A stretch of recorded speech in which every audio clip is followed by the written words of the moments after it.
المنتخب الوطني اليوم كيربح كاس افريقيا وماشي ديال الرجال، ديال الرجال وعيالات بجوج ربحوا مصر.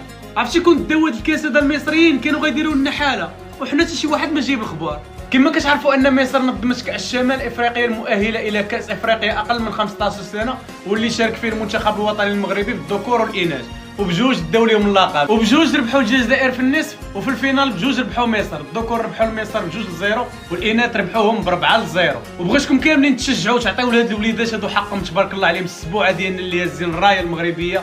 وما تنساش في التعاليق تخلي شي تعليق زوين لهاد الوليدات. حسام يا حسن، شفت المغرب عملت ايه في مصر؟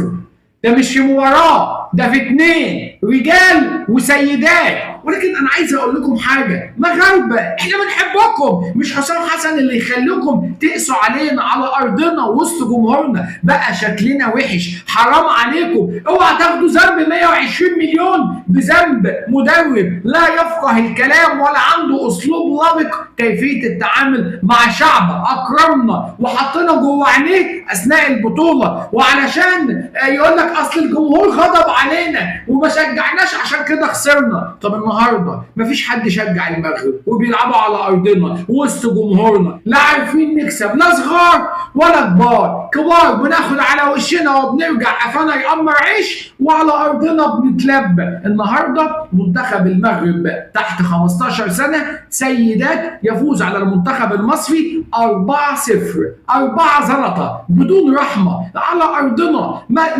مفيش يما ارحميني. مش بس كده، ايضا منتخب المغرب يفوز على منتخب مصر، ولكن المره دي على الشباب.